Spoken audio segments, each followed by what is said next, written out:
Rasulullah Shallallahu Alaihi Wasallam mengatakan, menjelaskan di dalam salah satu hadis yang sahih, Allah itu kalau jatuh cinta kepada hambanya, ketika Allah jatuh cinta kepada hambanya, Allah itu akan memanggil malaikat Jibril.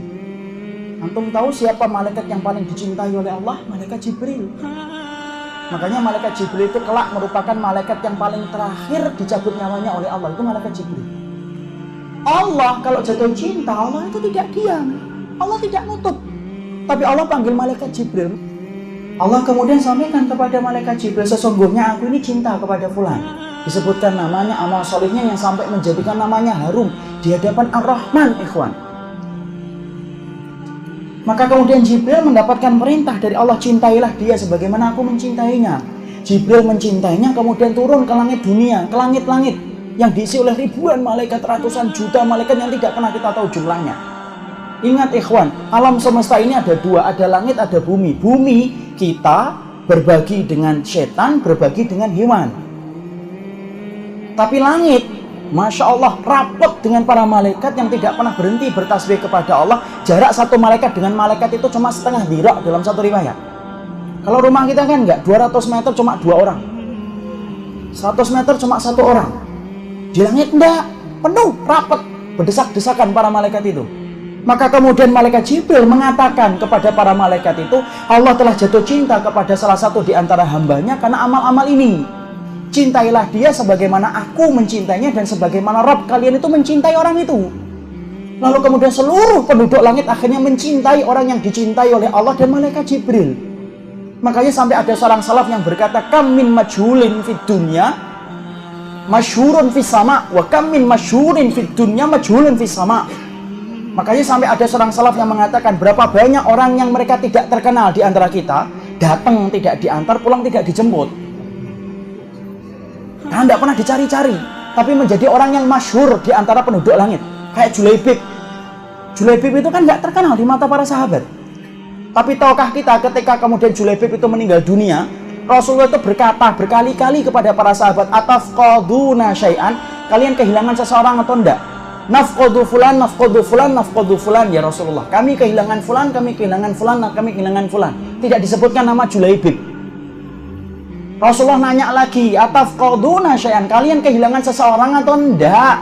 Nafqadu fulanan, nafqadu fulanan, kami kehilangan fulan, kami kehilangan fulan. Tidak disebutkan lagi itu nama Julaibib. Lalu kemudian Rasulullah yang ketiga baru berkata, atafqadu Julaibiban, kalian kehilangan Julaibib atau enggak? Seorang sahabat yang hitam pendek, yang mana para wanita-wanita di Madinah itu menolak kalau dilamar oleh Julaibib. Seakan-akan kalau beliau sebelum ngetok pintu itu dari dalam sudah ngomong, maaf tidak menerima lamaran. Julaibib radhiyallahu anhu. Tapi Masya Allah, ketika beliau meninggal dunia, nikah dengan seorang wanita yang dipilihkan oleh Nabi. Wanita itu menerima, walaupun Julaibib itu tidak disukai oleh hatinya, tapi karena pilihan Nabi diterima. Julaibib belum kemudian mencampuri wanita yang telah dinikahkan oleh Rasulullah bersama Nabi, meninggal. Ketika meninggal, yang pertama kali dicari itu Julaibib. Sampai akhirnya Rasulullah itu ketemu dengan Julaibib, maka Rasulullah itu menjadikan kedua tangannya menjadi kasur bagi Julaibib. Sampai Julaibib berkata, huwa minni wa ana minhu. Saya itu asalnya saya ini dari Julaibib dan Julaibib itu bagian dari diriku. Suf, tidak terkenal padahal. Sama dengan tadi. Berapa banyak orang yang tidak terkenal di antara kita, terkenal di antara penduduk langit ketika amalannya itu mengetok-ngetok pintu langit setiap waktunya. Kenapa? Ikhlas dan itibaknya. Dan berapa banyak orang yang terkenal di mata kita tapi tidak terkenal di antara penduduk langit. Kenapa? Hatinya hitam dan amalannya tidak itibak. Makanya ketika para malaikat telah jatuh cinta, apa yang dilakukan oleh malaikat? Malaikat mencintai orang yang dicintai oleh Allah. Ikhwan, dicintai oleh para malaikat. Apa yang dilakukan oleh malaikat ketika mereka jatuh cinta? Disebutkan oleh Syekh Shalih Munajjid dalam kemudian penjelasan beliau. Lalu beliau mengingatkan sebuah ayat. Innal ladzina qalu rabbuna Allah tsumma istaqamu tatanazzalu alaihimul malaikah alla takhafu wa la tahzanu wa absyiru bil jannati allati kuntum tu'adun. Untuk hafal ayatnya. Barang siapa yang mengatakan Rabb kami adalah Allah, kemudian mereka istiqamah, tatanazzal nuzuluhu mutakariran, turun berkali-kali para malaikat untuk mengkuatkan orang yang istiqamah ketika mereka dicintai oleh Allah. Apa yang dikatakan malaikat ketika turun kepada orang-orang yang Allah cintai karena istiqamahnya? Malaikat itu berkata, "Ala takhafu." Yang kamu takutin apa? Wala tahzanu, yang kamu sedihkan apa? Wa absyiru bil jannah, dan kamu itu telah diberitakan dengan surga. Imam Ibnu Katsir berkata, "Tusajji'uhum." Malaikat itu sengaja turun berkali-kali untuk menguatkan orang yang beriman supaya mampu untuk melewati setiap ujian tanpa takut dan khawatir. Dan yang menguatkan siapa? Orang yang Allah cintai. Malaikat, ikhwan. Antum bisa bayangkan kalau dikuatkan malaikat itu sekuat apa? Antum pernah ngikutin motivator, orang training, ada kan motivator-motivator hebat dan handal Indonesia. Ada Mario Teguh, ada Ari Ginanjar. Yang mana kalau kita ngikutin training mereka, Masya Allah, kita bisa berubah. Kenapa? Kekuatan kata-kata yang disusun oleh mereka. Mereka dibayar mahal betul untuk kemudian memberikan kekuatan kepada orang supaya berubah. Saya cuma bayangkan sederhana. Kalau motivator kayak Bapak Mario Teguh, Ari Ginanjar, Andre Wongso mampu memberikan spirit bagi orang untuk berubah. Antum bayangkan kalau yang menurunkan itu malaikat itu kayak apa? Kuat, luar biasa itu. Karena apa? Yang menurunin malaikat, yang menguatkan malaikat. Sampai kita mendapati lihat orang yang beriman. Ujiannya berat, ikhwan. Benar.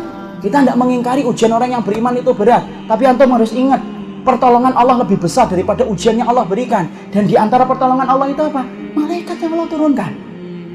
Makanya kalau kita membaca sahabat itu rata-rata tidak masuk akal. Menurut akal kita. Kenapa? Karena mereka itu dikuatkan oleh para malaikat. Abu Bakar datang membawa seluruh hartanya. Sampai Nabi berkata, "Mada tarakta li ahlika?" Yang kau tinggalkan untuk keluargamu apa, wahai Abu Bakar? Alhamdulillah wa Rasul.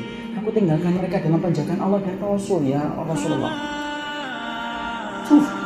Abu Bakar, Umar bin Khattab, saya kemarin ceritakan. Umar bin Khattab, Pak, Masya Allah, orangnya itu idza takallama asma, kalau sudah ngomong keras. Idza daraba auja, kalau sudah mukul menyakitkan. Fa idza masya, kalau sudah jalan asra, cepet. Pokoknya beda dengan Umar bin Khattab. Luar biasa itu Umar bin Khattab radhiyallahu anhu. Tapi antum tahu bagaimana fisiknya? Fisiknya orangnya tinggi, agak hitam-hitaman. Rambutnya agak ikal. Kemudian Umar bin Khattab diceritakan oleh Ibnu Jauzi, di pipinya itu ada garis menghitam. Ibnu Jauzi menceritakan kenapa ada garis menghitam, ikhwan.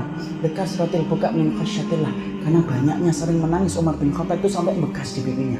Antum bisa bayangkan sebanyak air mata apa yang diteteskan oleh Umar bin Khattab dan sesering apa sampai hitam pipinya Umar bin Khattab. Biasanya kalau pipi kita hitam apa? Jerawat batu yang tidak sembuh-sembuh. Umar bin Khattab, ya Allah, saya ketika membaca lembaran itu cuma husnudon. Kenapa ya para sahabat luar biasa mereka di dalam keimanan mereka? Karena mereka itu dikuatkan oleh para malaikat. Makanya jangan-jangan kita yang sholat malam sudah pasang alarm 10 lewat semuanya. Jangan-jangan kita ini belum dibantu oleh malaikat. Membawa uang 100.000 ke masjid untuk sedekah itu sudah terasa besar banget.